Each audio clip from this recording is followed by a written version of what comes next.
Silakan kakak adik, bapak ibu, teman-teman subscribe di channel ini di Reni Bengu TV supaya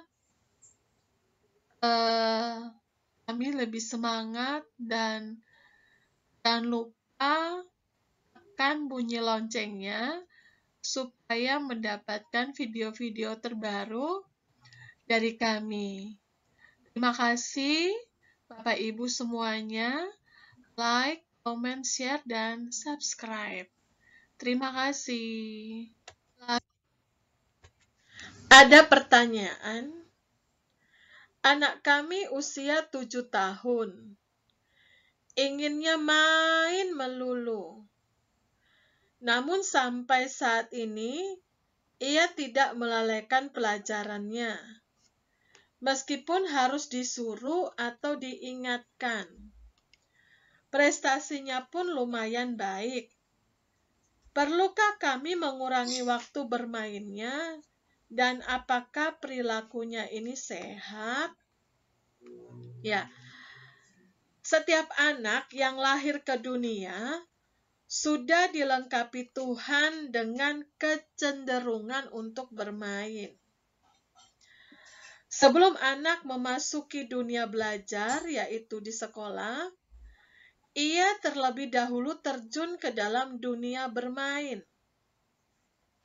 Seharusnya memang begitu, karena bermain berkaitan erat dengan pertumbuhan jiwanya.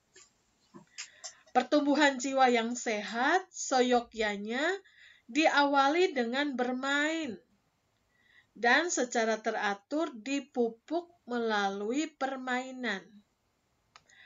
Ada sekurang-kurangnya 7 manfaat bermain bagi pertumbuhan anak-anak yang akan saya paparkan di sini ya. Yang pertama, melalui permainan yang bersifat fisik, anak melatih keterampilan jasmanianya. Misalnya bermain lompat tali, ya. Itu dapat menolong anak mengkoordinasi kedua tangan dan kakinya. Bermain juga baik bagi kesehatannya, mengencangkan otot-otot tubuhnya, dan bermanfaat bagi pertumbuhan tulang-tulangnya. Yang kedua, bermain juga berguna untuk melatih daya kreativitas anak. Apabila kita perhatikan, anak sebenarnya hampir tidak membutuhkan alat atau mainan untuk bermain. Coba kita tinggalkan ia dengan teman-teman sebayanya. Pasti mereka bisa menciptakan macam-macam permainan. Pada waktu anak menciptakan permainan, sesungguhnya ia sedang melatih fungsi kreativitasnya. Pada saat ia bermain, apakah ia sendiri atau dengan teman atau dengan yang lain, ia sebetulnya sedang mengembangkan kemampuan untuk berpikir abstrak, ya, kemampuan yang sangat ia butuhkan untuk mengikuti pelajaran-pelajaran di sekolahnya. Berpikir abstrak itu apa? Berpikir abstrak itu adalah membayangkan tanpa melihat bendanya secara langsung. Jadi berpikir abstrak itu membayangkan tanpa melihat bendanya secara langsung. Nah, fungsi atau manfaat yang ketiga dari bermain adalah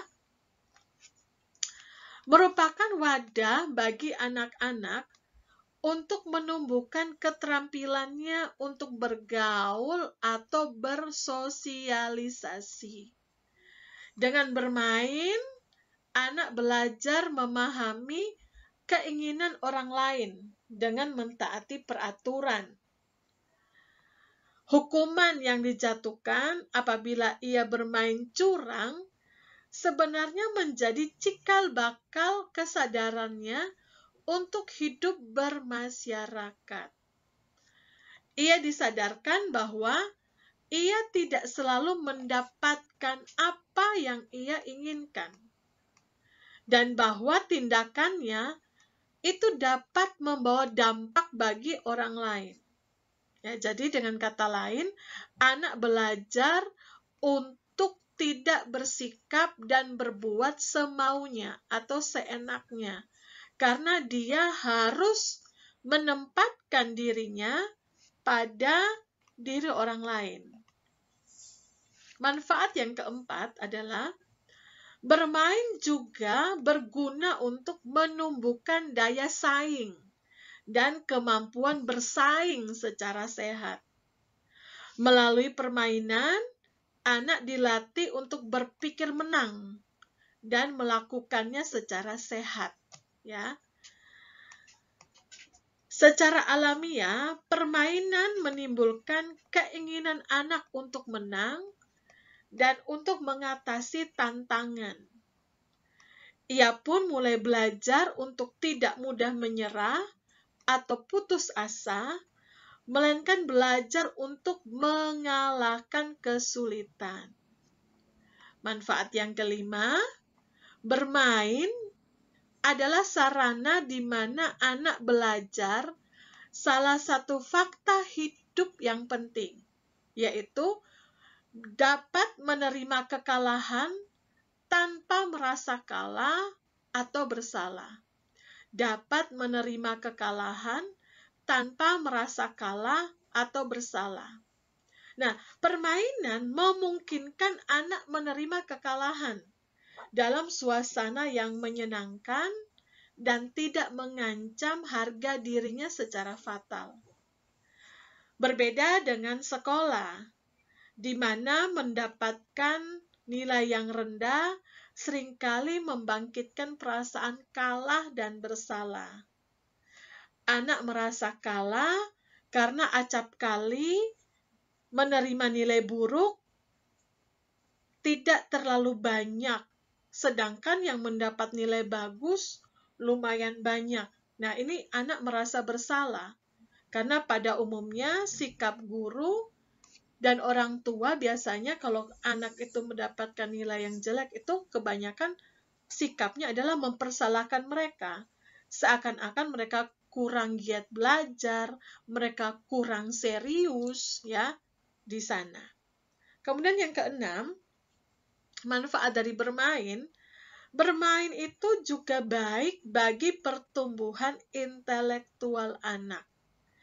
Permainan biasanya menuntut kreativitas, dan kreativitas memerdekakan wawasan berpikir anak. Dalam permainan, anak belajar memecahkan masalah seefisien dan secepat mungkin.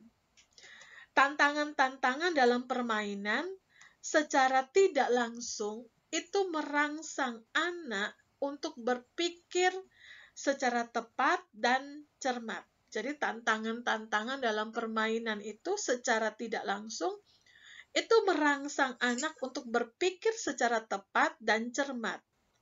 Konsentrasi anak juga dilatih melalui permainan-permainan tertentu. Dan konsentrasi adalah unsur yang penting dalam proses belajar. Dan yang ketujuh, yang terakhir, manfaat bermain adalah untuk mengurangi stres. Ya, stres. Saudara sekalian mungkin terkejut mendengar bahwa anak kecil dapat pula mengalami stres. Namun memang anak dapat merasa tertekan sebagaimana kita orang dewasa rentan terhadap stres. Tuntutan senantiasa menimbulkan tekanan, dan tekanan yang di luar kemampuan anak dapat merasakan rasa tertekan yang besar. Nah, perbedaannya adalah kalau kita orang dewasa, kita bisa mengemukakan perasaan kita. Ya, perasaan tertekan kita. Sedangkan anak tidak belum bisa mengemukakan, belum begitu fasih, tergantung dari usianya. Nah, bermain ini berfungsi bisa memberikan kelegaan dari stres akibat tuntutan sekolah, tuntutan orang tua, sehingga nantinya anak lebih mampu menyelesaikan tugas dan kewajibannya. Perasaan lega sudah tentu akan mempengaruhi proses berpikir anak. Jadi kalau anak itu sudah tidak tertekan, itu akan mempengaruhi proses berpikir anak. Tetapi sebaliknya, kalau perasaan anak itu tertekan, terus tertekan, membuat anak tidak dapat berpikir dengan jernih. Ya, semoga Tuhan memberkati. Terima kasih sudah ikuti video-video dari Reni Bengut TV. Jangan lupa like, comment, subscribe supaya channel ini tetap ada dan semakin semangat kami dalam membuat video-video terkait pendidikan anak ini. Tuhan Yesus memberkati.